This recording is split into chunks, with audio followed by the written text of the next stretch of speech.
Okay, at some time during your on-water training, we will do a man overboard drill. And man overboard drill is a time when a lot of things come together. Your pre-departure briefing, when you said those situations where you might have to be skipper of the boat, this is one of those times. Whoever is driving has got to take command of the crew and of the vessel. Realize if somebody falls overboard with a life jacket on and you're sitting there looking at them, if you don't do the wrong thing to hurt them, stop the boat, turn around and pick them up. No big deal. But what we want to cover is the worst case scenario, and that is somebody goes over the side and you never see that person again. You've got to be able to get the boat back to that position. It would be horrible if somebody decided to be a hero and jump over the side, and now you have two people in the water. So you're going to take control of the crew and your passengers on board. Stay in the boat, get a life jacket on, point at the individual, keep them in sight. Somebody stand by with the dock line. Here's the throw cushion. While you're doing that, we also have to maneuver the boat. And what we're going to teach is called a Williamson turn. And it is designed to bring the boat back, to identify the spot and bring the boat back to that spot as quickly as possible under control. What it's going to look like, and a lot of things come together. If we are driving along and somebody falls over the starboard side of the boat, the most natural reaction you might do in a car is to turn away from the individual, in which case we're already past the pivot point and you're going to chop them up. So we have to turn the boat towards the individual at the same time that we're coming back on the power so we don't leave the area. Bring it smoothly back to a high idle RPM as you turn the boat. And you're going to turn the boat through about 60 to 90 degrees. And as soon as you hit that heading, without doing anything with the throttle, you're going to reverse the course and come right back around.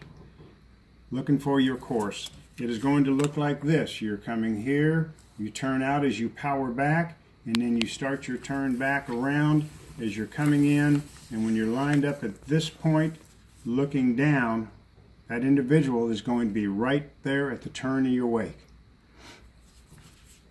You're going to come back in approaching. Now, freeboard and draft comes into effect. We've talked about that.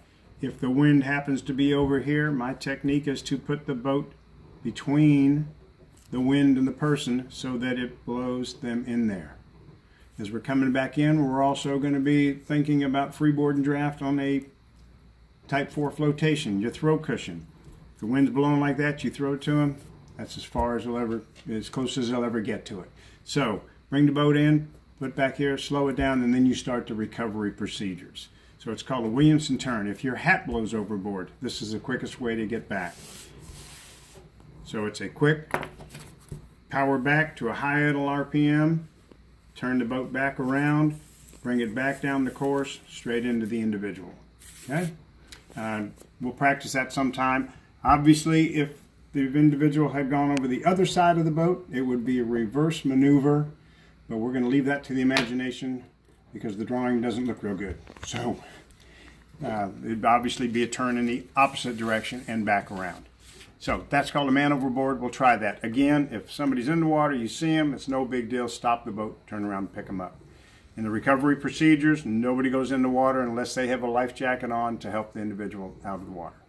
And that's called a Williamson turn.